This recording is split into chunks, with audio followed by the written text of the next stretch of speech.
Господи Исусе Христе, Сине Божий, помилуй меня грешного.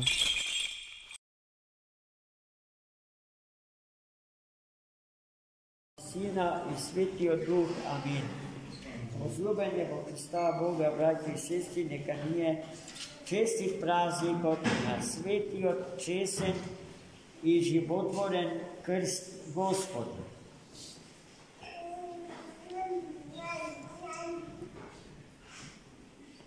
Сите што ја знаат, ја знаеле и ќе ја знаат понатаму свештената историја на црквата, за сосема нормално го сметаат интересот што светата царица Елена го покажа кон судбината на крстот на кој беше распнат нашиот Господ и Спасител Иисус Христос. Таквиот однос кон честниот крст во личноста на светата царица Елена не произлегува од површната, неодговорната љубопитност, да се дознае просто нешто во доколица, во деновите кога човек не знае што ќе прави со своето време и со своите сили. Тој интерес на светата царица произлегува од нејзината длабока набожност, браќа и сестри. Таа е најзаслужна за тоа што во лицето на светиот цар Константин го добивме првиот христијански император во историјата на црквата. Првиот човек, најмокниот човек на планетава Земја, благодарение на побожноста на мајката своја, го позна и го прими Христа Господ. За своји наставници еднаш рековме, таа ги имаше најумните, најучените богослови и философи на црквата во 4. век. Затоа таа при една посета на светата земја решена да ги посети сите свети места, осветени од нашиот Господ и Спасител Иисус Христос. Реши да ја испита и судбата на крстот на кој што Христос беше распнат. Тајната на крстот беше чувана и никому не му беше соопштувана. Во денот кога светата царица Елена пристигна во Ерусалим постоеше уште само еден евреин во длабока старост, просто Господ не му даваше да умре, кој што ја знаеше тајната на крстот и никако не сакаше да ја каже. После долго и напорно молење, евреинот прозбори и го кажа местото каде што се чува крстот Господ. Надвор од тогашниот центар на градот, но во негова близи. Местото запуштено од сите, заборавено. На тоа место граѓаните на Ерусалим го фрлале најнечистото што во нивните домови може да се собере, истото она што и денеска ние го собираме и го фрламе во кампите за ѓуб. На тоа место се собираше сиот смет градски и тоа беше градска депонија. Но на тоа место, браќи и сестри, не растеа трње и коприви, туку босилок. Целиот тој простор беше обраснат со најмирисното цвеќе наше рисјанско, со босилок. А гледајте, ние се помалку го засадуваме во нашите дворови срамдани. Место првото нешто што треба да го засадиме во нашиот двор, во нашите ниви, да биде босилокот, а потоа се друго. Јас се надевам дека мојава денешна беседа ќе ве поттикне на таква една активност и на таков еден однос кон тоа прекрасно цвеќе, царско цвеќе му е името. Босилок е на еден извртен начин грчкото име за тоа цвеќе, пословенчено, извртено, наопаку кажано. А и тоа е тоа, царско цвеќе. Светата царица Елена заповеда на тоа место да се изведат ископувања. И веднаш се почна сон. Најпрво, под првиот слој на ѓубриштата, дојда до една интересна градба за која што се дозна дека потекнува од времето на римскиот император Адријан и е посветена на богињата Венера.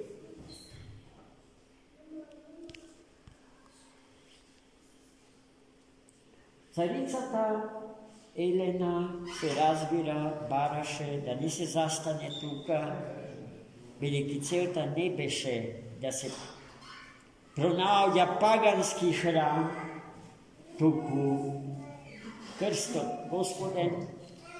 И после, откако продолжија со ископувањето на земјиштето и влегоа прилично длабоко внатре, ги открија трите крстови на кои што беше распнат Христос и двајцата развојници, благоразумниот од десната страна Христова и безумниот од левата страна Христова. Но никој не знаеше точно кој од трите крстови е крстот Христов. Покрај царицата Елена на ископувањето на крстовите присуствуваше и тогашниот ерусалимски патриарх Макар. И додека се прашува како ќе го познаат крстот Господен, покрај нив проаѓаше погребна литија. Патриархот Макар и заповеда погребната литија со мартовецот да застане. И заповеда крстовите, трите крстови еден по еден да се стават врз ударот на покојникот. Кога го ставија крстот Христов, тој оживе.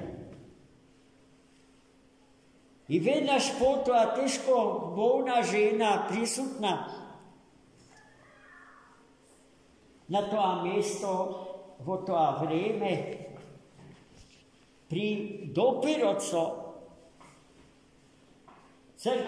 крстот Христов, се здоби со исцеление. И штом се случи сето тоа, после што не се оставаше просто за сомневање кој од трите крстови е крстот Господен, светиот патриарх Макари го зеде крстот и го воздигна, го подигна за целиот народ Господен насобран во тој ден da go vidi, da mu se pokloni i da go celi.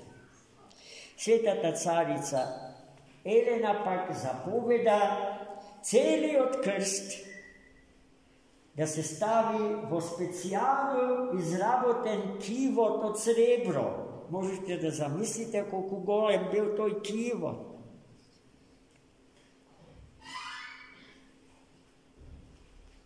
I so kolikavi estetski vrednosti.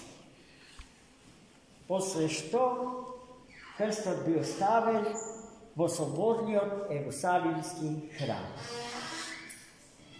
Dostapen za site poklonici od celiot hristijanski svet. No, kako i sega, taka i togaž se voda žestoki volji među togašnjite silno projavljeni narodi na istoku. Pa jedan iranski car uspea da go osvoji Jerusalim i znajki za to, abika čestnoto drvo na koje što beše rastnat Hristos počivavo soborni od Jerusalimski hram, toj go zede kako vojen, kako se vikata, plen, trofej, da i go odnese vo njegovata zemlja, vo Iran. I to i krst od Hristov vo Iran ostana celi 14 godini do svetio car Irakli vizantijski, ko što vo borba so iranski car pobedi i uspea da go odzeme, da se go povrati krst od Hristov i da go vrati vo Jerusalim, tamo kada što mu je mesto to i tamo kada što treba da stoji za dobroto nasite i nasijot svet. To se slučilo vo 7. vek, 628. godina. I gledajte se ga, braći i sestri. Vo besedata od minatata liturgija spomnahme дека krstот predstavуваше kazneno sredstvo vo rimskiot sudski sistem. Da, Rim, ako po nešto može da kaže дека je originalen i priložil nekakva leptakon razvoj na svetskite, sve čovečkite civilizacijski tekovi, to go napravil so pravoto, so sudski od sistem, pošto so vršeno dobro funkcionira vo rimskata imperija.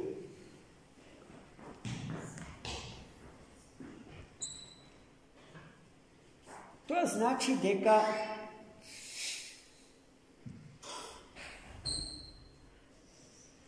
prostite mi, a je tako deca da mi go vzemajo. Kazneno sredstvo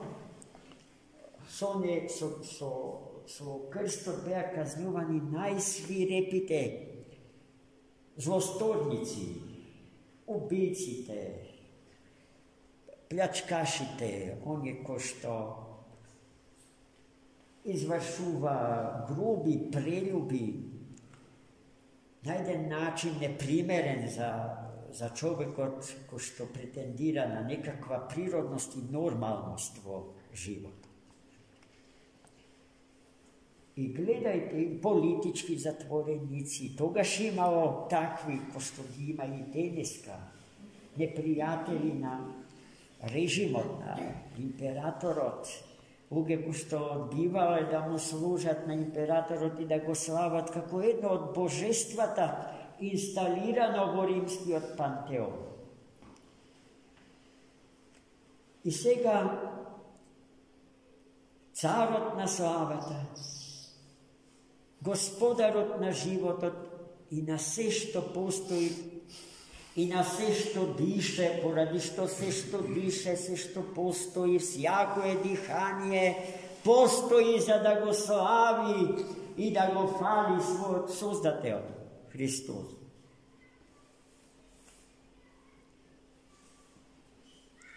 Za da bude posramen, ponižen, ispukan. Беше осуден со најсрамната казна, со смрт на крстот. Ама крстот со Христос на себе си се претвори во поле, во полигон на екзистенцијалната битка и борба помеѓу животот и смртта. На крстот таа битка ја доби животот. Животот ја победи смртта. И од тогаш крстот престана да биде тоа што до тогаш беше. Сега на крстот не се одзема животот, туку животот се добива, животот се спасува. Секој греф и секоја болест што води во смрт умира на крстот. И сето тоа го постигна Богочовекот Христос по силата на своите несоздадени божествени енергии и сили. Од нив дрвото беше проникнато, осветено и обесмртено. Според едно светоотечко предание, дрвото од кое што беше сограден, направен крстот Христов, е дрвото од рајот. Дрвото на животот. Од тоа дрво е сограден крстот на кој што евреите и римјаните сакаат да го убијат животот.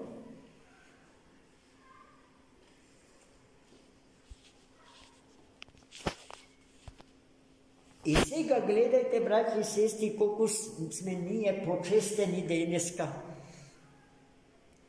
Ние стружани, благодарение едно извонредно побожно семејство, што во нашиот град живее со векови назад и денес го има, слава му на Бога, и го молам Бога да го има додека е светов и веков, семејството Ѓоргон, во чии пазуви е роден и големиот калишки игуман, отец Саво Калишки, чии гроб е на монашките гробишта, и можеме, секојаш кога имаме каква god е потреба, да отидеме и од него да измолиме. Секој е добро, зарад неговата близина до Бога, што ја има и сега кога зборуваме за него. Че тоа е семејството Ѓоргон, кој што уште многу други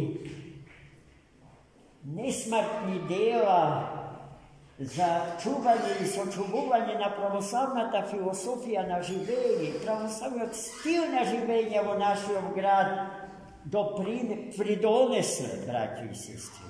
Тоа семејство е семејство што треба со златни букви да биде запишано во историјата на нашиот град. Тие биле трговци, занаетчи, се бавеле со се она со што тогашниот свет се бавел.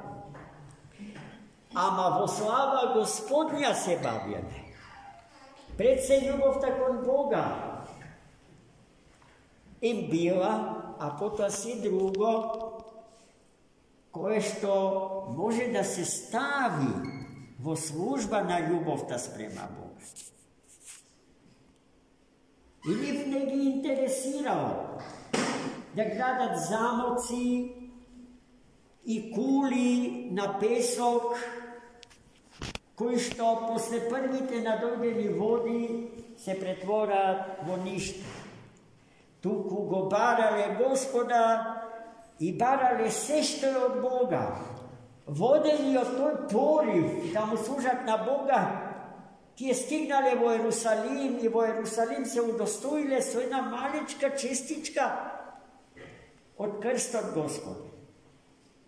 И таа малечка честичка од крстот Господен нашите најмили, најсакани џоргоновци ја чуваат до ден денешен. Нашиот брат Илија е чуварот на таа честичка и тој секогаш, почувајќи од минатата година, па дај Боже, уште многу години, ја донесува честичката од честното дрво на денешен ден, за да и се поклониме. На тоа малечко парченце дрво висело телото Христово и осветено е од неговите божествени енергии и сили и осветлено од неговата незаодна надсветлосна светлина. Има ли нешто што е поскапо од тоа парченце дрво, а струга го има? Што е тоа што е поскапо од тоа, а на струга и припаја? Ништо, браќи и сестри. И ние тој скапоцен дар Божи го имавме денеска и со нашите устни го допревме и го целиме. Мислам дека не секој од нас беше доволно свесен за таа вистина. Но во оваа беседа имав потреба да ви ја кажам целосната вистина за тоа парченце, микроскопски малечко делче од честниот и животворен крст Христов.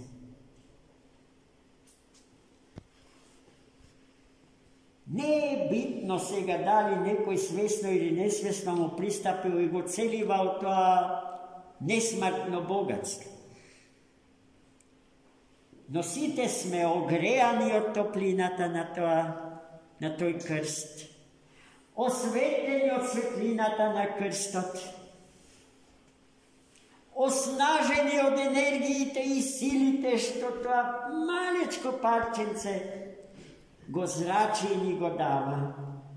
Зашто да не заборавиме, според зборовите на светиот философ кападокиски Григорий Богослов,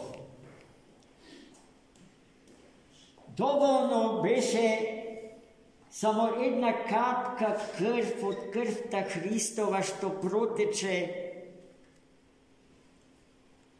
на крстот распнат, за да се воспостави целиот козмос и да се доведе во ред сето безредие до кое што доаѓа светот кога се оттудува од Бога и живее според тоа што ќе му го дошепне ѓаволот, непријателот на животот и на светот, непријателот Божи и непријателот на човекот со самото тоа. Господ да ни даде здравје, сила, цврста и неколеблива вера, да го сакаме Христа распнатиот, да сме му достојни во се, да сме му светлина на светов, да сме му радост на светов, зашто во една литургиска песна се вели и тоа, дека радоста на светов му дојде преку крстот. Па гледајте кој ден денеска го славиме, браќи и сестри. Но и покрај тоа, светите канони денеска барат од нас со постна храна да го поминиме денешниот ден. Уставот на православната црква благословува употреба на масло, а нашиот народ има потреба најстрого да го испости овој ден, без масло, на вода. И аз ви препорачувам аманетот на нашите предци да го изпълниме. Иако не е грешка да се яде и масло. Но љубовта на нашите предци, на нашите родители, да биде и наша љубов, што ќе ја пренесиме на нашите деца. Со строгоста што самите сме ја превзеле во овој ден по однос на храната, не ги кршиме канонските норми на Светата Црква Божја, туку ги потврдуваме. А Светата Црква Божја и незиното свето, неменливо и неминливо предание го благословува подвигот на нашите предци и нашиот превземен од нашите предци со намера да им го предадеме на нашите деца. Амин. За многу години. Честит празник.